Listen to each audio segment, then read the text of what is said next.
દેવગઢ બારિયા સબજેલમાંથી ફરાર થયેલો આરોપીને પોલીસે દબોચી લીધો। મનોજ ભરત કટારા નામનો કેદી થયો હતો ફરાર। લીમખેડા પોલીસ મથકમાં પોસ્કોના ગુનામાં જેલમાં હતો મનોજ કટારા। તારીખ 8 ફેબ્રુઆરીના રોજ સબજેલમાંથી પોલીસને ચકમો આપી ફરાર થયો હતો। મોડી રાત્રે જેલમાંથી મનોજ કટારા નામનો કેદી ફરાર થતા પોલીસે તપાસ હાથ ધરી હતી। સ્થાનિક પોલીસ તેમજ દાહોદ જિલ્લાની સંયુક્ત પોલીસ ટીમો બનાવી તપાસ હાથ ધરી હતી। ફરાર કેદી મનોજ કટારા તેમના ગામ હાથિયાવન હોવાની જાણ પોલીસને થતા પોલીસે છાપો માર્યો હતો।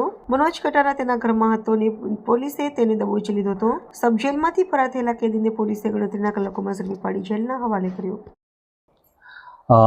લીમખેડા ખાતે દાખલ થયેલ 2025માં દાખલ થયેલ પોક્સોના ગુનાનો આરોપી દેવગઢ બારિયા જેલમાં રાખેલ હતો, જે ગઈ તારીખ 8 મે 2026ના રોજ કોઈપણ રીતે પોલીસ સ્ટાફની નજર ચૂકવી રહે જેલમાંથી ફરાર થઈ ગયેલ હતો।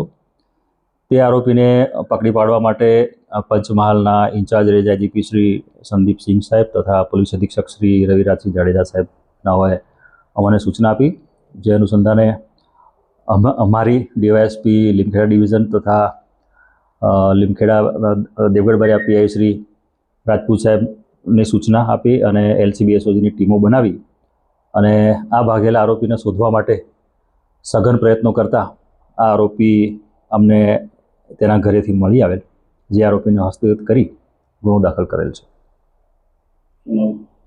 આરોપીનું નામ છે મનોજભાઈ ભરતભાઈ કટારા અને તે હાથિયાવનનો રહેવાસી છે।